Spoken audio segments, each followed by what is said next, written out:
Hola, hoy es el domingo 28 de junio de 2020 y corresponde al cuarto domingo después de Pentecostés. El mensaje de hoy lo quisiera llamar o es acerca de tentar a Dios. Hace una semana asistí a un funeral de una señora mayor americana. El funeral fue en el condado de Lexington, donde generalmente vive mucha gente muy conservadora. Y llegué al funeral y me di cuenta que de todos los asistentes presentes, que eran bastantes, el único que llevaba máscara era yo.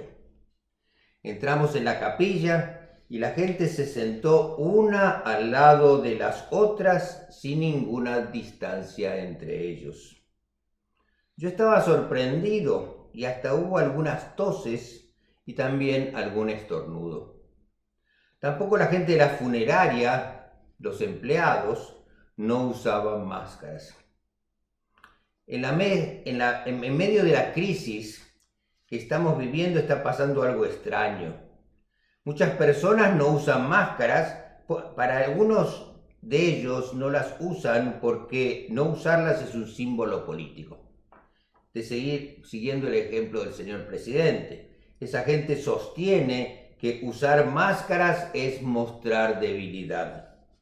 Por otro lado, hay quienes no usan máscaras porque sostienen que el virus es toda una mentira, que no existe, que todo lo que escuchamos es una campaña de manipulación de la opinión pública y que los hospitales quieren que la gente se acerque solo para sacarles dinero.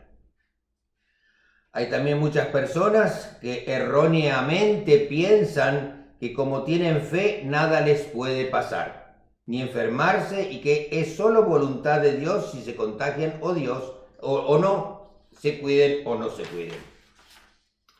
A estas tres actitudes quiero referirme desde el punto de vista primero del sentido común, segundo de ser testigo de lo que está pasando en los hospitales, de información de primera mano que recibo de distintas partes del mundo, de amigos, conocidos y autoridades. También quiero analizar y compartir con ustedes lo que dice la Biblia, la palabra de Dios para estos casos. El hecho real e innegable es que el coronavirus es una terrible enfermedad de fácil y rápido contagio. Hasta el momento, las cifras de contagio a nivel mundial son cerca de 7 millones de infectados y casi 400.000 muertos. En Estados Unidos ya ha superado los 2.300.000 infectados y 122.000 muertos. Y en México 192.000 infectados y ese número sigue creciendo y más de 24.000 muertos. Aquí en Carolina del Sur tenemos miles de contagiados y cientos de muertos. Y los números siguen creciendo, tanto es así que desde este viernes es obligatorio usar máscara en lugares públicos y negocios o te pueden multar con $25 si no la usas. Miles de médicos y enfermeras en Estados Unidos, en México y en todo el mundo han muerto por contagiarse cuidando a los enfermos de esta pandemia. La enfermedad afecta mayoritariamente a ancianos y a personas cuyas defensas están bajas o han tenido algún tipo de enfermedad pulmonar, cardíaca, cáncer u otras que han afectado sus sistemas inmunológicos. Aunque también hay gente de todas las edades que le ha dado esto. Y creo que fue ayer que leí del nacimiento de un par de mellizos que nacieron infectados del coronavirus. Solamente por esas cifras deberíamos tener una actitud de tener cuidado con nosotros mismos y con nuestros familiares y amigos a quienes podríamos llevarles el contagio en caso de habernos infectado por no cumplir con las medidas de seguridad recomendadas por el Departamento de Salud. Y estas medidas son usar máscara, mantener una distancia llamada social entre unas personas y otras y lavarnos las manos frecuentemente. Antes de continuar con mis reflexiones, quiero compartir con ustedes unos textos bíblicos que deben servirnos para ser luz y guía para nuestro comportamiento. Leemos en Éxodo 11 del 1 al 6 que Dios envía la plaga sobre Egipto. Y dice así: Jehová dijo a Moisés: una plaga traeré aún sobre el faraón y sobre Egipto, después de la cual él os dejará ir de aquí, y seguramente os echará de aquí del todo. Moisés era tenido por un gran varón en la tierra de Egipto, a los ojos de los siervos del faraón y a los ojos del pueblo. Dijo pues Moisés: Jehová ha dicho así: a la medianoche yo saldré por en medio de Egipto, y morirá todo primogénito en tierra de Egipto, desde el primogénito del faraón que se sienta en su trono, hasta el primogénito de la sierva que está tras el molino, y todo primogénito de las bestias. Y habrá gran clamor por toda la tierra de Egipto, cual nunca hubo ni jamás habrá. También leemos en Éxodo 12. Dios manda al pueblo de Israel a esconderse en sus casas hasta que pase la plaga. Moisés convocó a todos los ancianos de Israel y les dijo: sacad y tomad corderos y sacrificadlos. Y tomad un manojo de hisopo y mojadlo en la sangre que estará en una vasija, y untad el dintel y los dos postes de la puerta con la sangre que estará en la vasija, y ninguno de vosotros salga de las puertas de su casa hasta la mañana. Porque Jehová pasará hiriendo a los egipcios, y cuando vea la sangre en el dintel y en los dos postes, pasará Jehová aquella puerta y no dejará entrar al heridor en vuestras casas para herir.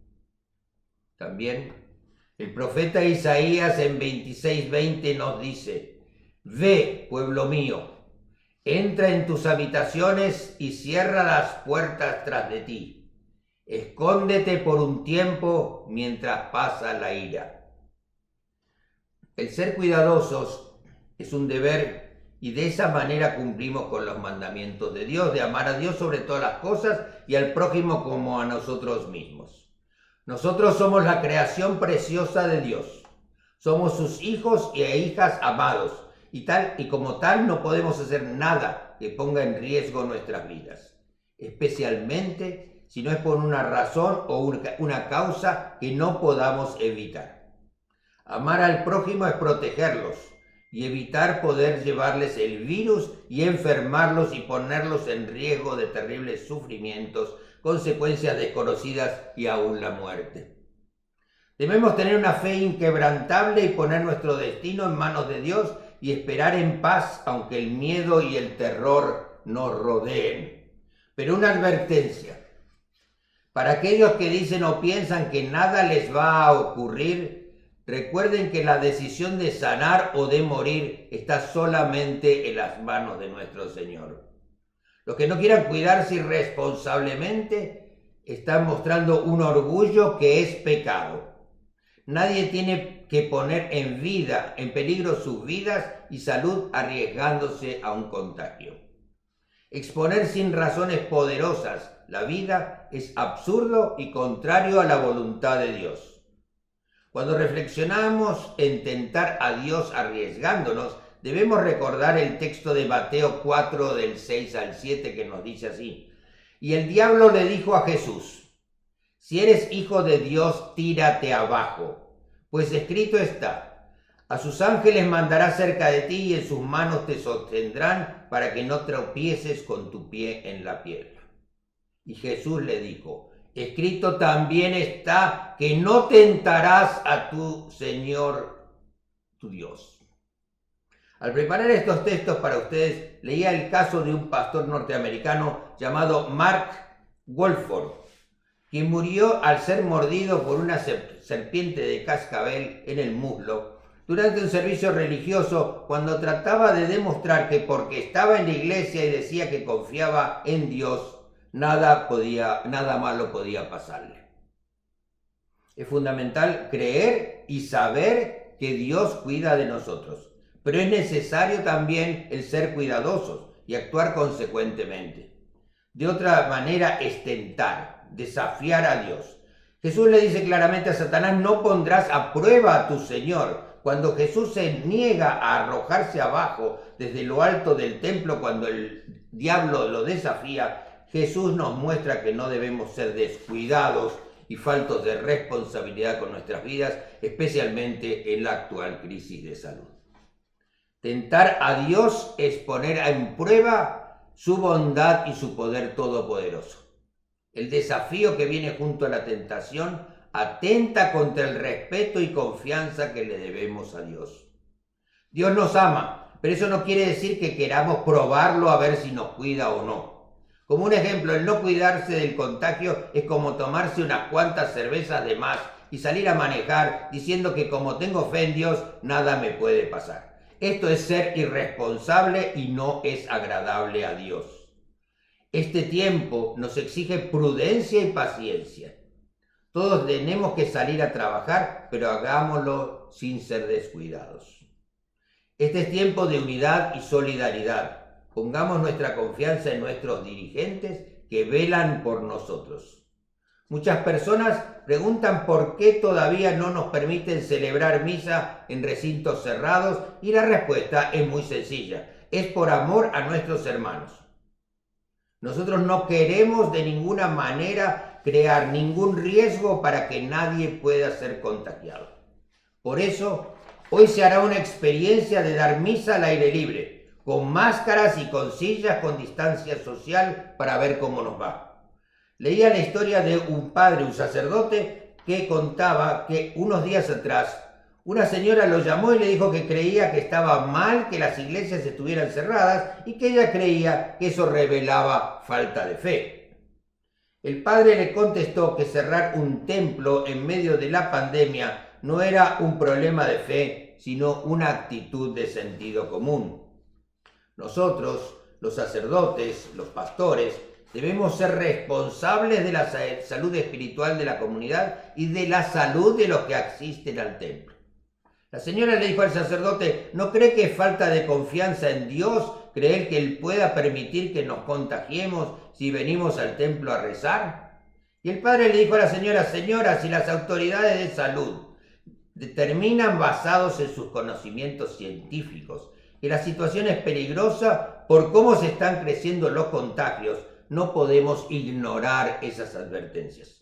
Sería como cruzar un semáforo en rojo en una avenida transitada, pensando como tengo fe en Dios, no me va a pasar nada ni ningún carro me va a atropellar. Esto sería, como decía anteriormente, tentar a Dios y arriesgarse a un accidente muy grave.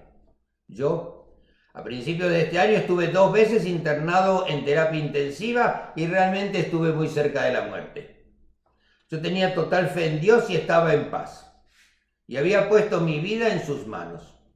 Dios guió a los médicos y enfermeras primero para que pudieran regular y controlar mi corazón que estaba desbocada. Y la segunda vez estuve 6 horas y media en el quirófano, donde el cirujano me hizo 8 intervenciones en mi corazón.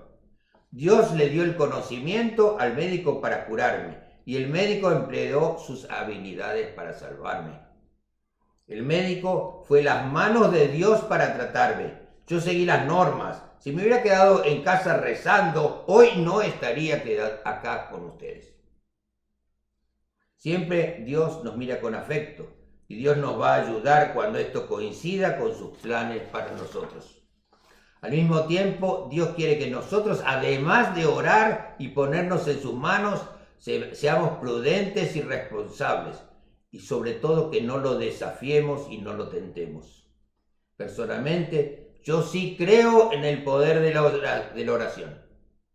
Hace unos días atrás, una señora miembro de nuestra comunidad de fe me llamó para decirme que su cuñado, el marido de su hermana, un joven con un niño de 3 años, estaba con síntomas del coronavirus allá en México. Y yo lo llamé por WhatsApp y me contó su preocupación. Ese y los días posteriores rezábamos. Una noche me dijo que estaba en el hospital, que le habían confirmado que estaba positivo, que se sentía muy mal y tenía dificultades para respirar. Él estaba también preocupado por su mujer y su hijito. Su señora presentaba dolor de garganta. Yo le mandé oraciones para que ellos hablaran y le pidieran a Dios. Eran conversaciones entre ellos y el Creador. Unos días después había superado la crisis y le dieron de alta. Eso es lo que trato de decirles a ustedes. Sí, recemos con todas las ganas, que la oración salga de nuestros corazones pidiendo con fe, pero al mismo tiempo hay que seguir las recomendaciones de los científicos y los médicos, así mejoraremos nuestras posibilidades de superar esta crisis. El actuar temerariamente, dice el padre Rafael Méndez, el ponerse en situación peligrosa sin razón, con la excusa de que Dios nos auxiliará, no es fe, sino el pecado de tentar a Dios, el pecado de la soberbia. Recemos sí con toda nuestra fe para que pronto haya una vacuna para prevenir esta terrible enfermedad y se encuentren los medicamentos para tratar este virus. Y que así todos, con la presencia de Dios en nuestras vidas, poder retomar, volver a una vida normal. Que así sea. Amén. Que tengan una buena semana y que la bendición de Dios Padre, Hijo y Espíritu Santo descienda sobre todos nosotros y permanezca siempre con nosotros. Amén.